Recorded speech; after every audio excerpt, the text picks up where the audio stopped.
Dear Mom, at this point I've written this letter a million times and it still doesn't sound right.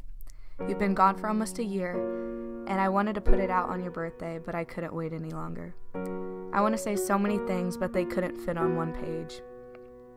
The three most important things that I know you're dying to hear are, you were right, I was wrong, and you always knew better.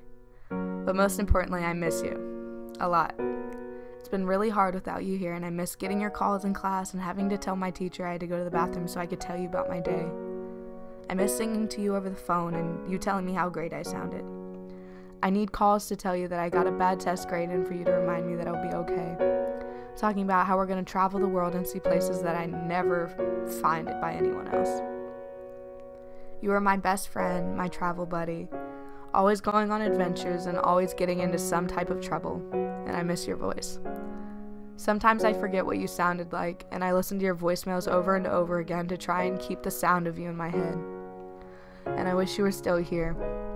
I still need help with Spanish and with my hair and my eyebrows, and when you left, I kind of gave up on everything.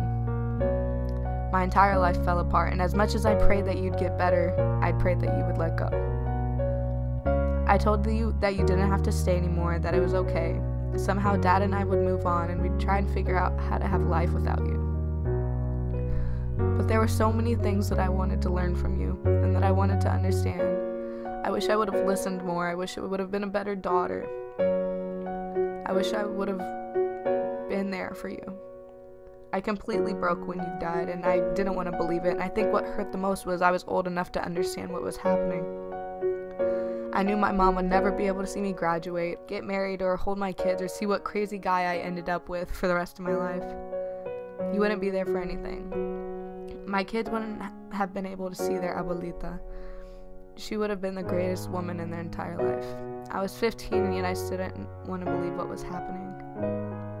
I tried to be strong, though, like you always told me to be. Saturdays when you passed, and I still got up on Monday, and I still went to school. And I still smiled and acted like I didn't know what happened. And I kept that up for a week, and after that kind of went downhill.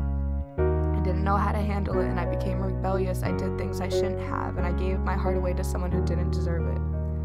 And they hurt me even more than I already was. I became nothing. I didn't think I was anything more than a shitty daughter and the type of person who didn't deserve a mom like you in the first place. Because you tried so much. Even though I took so much for granted, and if it wasn't for your journals, I would have never really found out how you felt about me.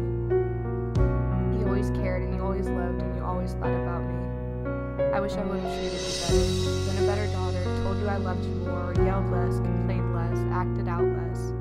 I wish I could have loved you more. I wish I could tell you everything about my life now, what I decided to do, so you could see the strong, resilient women you helped raise. You were such a good mom, and I was so blessed to have you in my life, and I hope you're doing okay. We miss you a lot, but we'll have to get through the holidays without you this year. Tell Leith that I miss her too, and that I can't wait to be with you guys again someday. I love you so much. Happy holidays.